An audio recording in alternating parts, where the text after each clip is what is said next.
আসসালামু আলাইকুম রহমতুল্লাহ।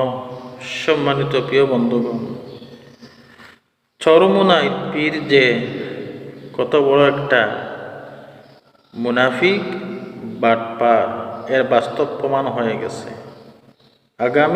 কাল রাতে আসনগুলা বন্টন হয়েছে, কিন্তু চরমুনাই পীর সাহেব তিনি সভাতে আসেন নাই।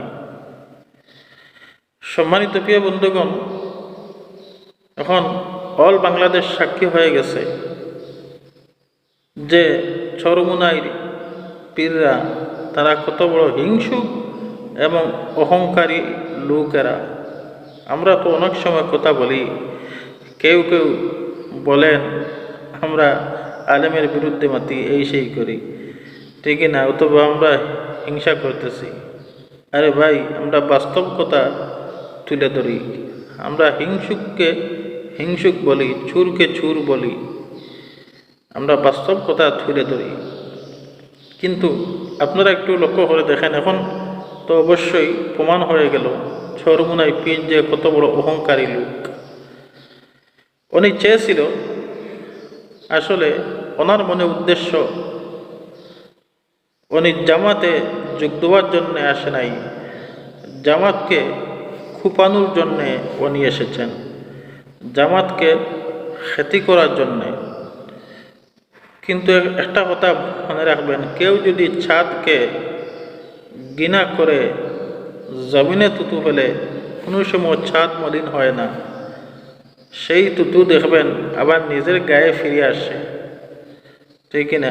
চরমুনাই পীর সাহেব যতই চেষ্টা করুক বাংলাদেশ জামাত ইসলামের ক্ষতি করার, ইনশাল্লাহ বাংলাদেশ জামাত ইসলামের কোনো ক্ষতি হবে না। কারণ বাংলাদেশ জামাত ইসলাম হকের উপর সব সময় অটল আছে, অটল থাকবে ইনশাল্লাহ।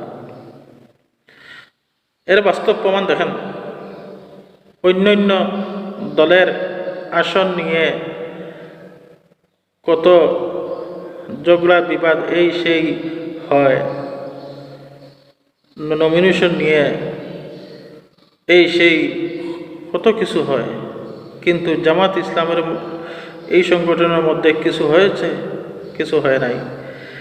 এই যে কাল রাতে যে আসন বন্টন হয়েছে, দেখেন ইসলামী দলগুলা কি সুন্দর কোরআন পড়ে, হাদিস পড়ে, আল্লাহ রাসূলের নাম নিয়ে তারা আসনগুলা বন্টন করেছে।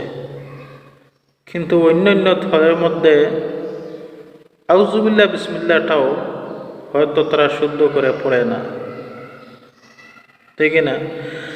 তাহলে এখন আপনারা বুঝেন, এই মানুষগুলা যদি সংসদে যায় তাহলে সংসদ কেমন চালাবে একবার বুঝেন তো। কোরআন তিলাওয়াত করে, আল্লাহ রাসূলের নাম নিয়ে, আল্লাহ রাসূলের বিধান অনুযায়ী ইনশাল্লাহ এই রাষ্ট্রীয় পরিচালনা করবে। আর কোরআন সুন্নাহ দ্বারা যদি রাষ্ট্রীয় পরিচালনা হয়, ইনশাল্লাহ এই বাংলাদেশের জনগণ কোনোদিন জুলুম নির্যাতন শিকার আর হবে না। যাই হোক, সবাই সুস্থ থাকেন, ভালো থাকেন। আসসালামু আলাইকুম ওয়া রাহমাতুল্লাহ।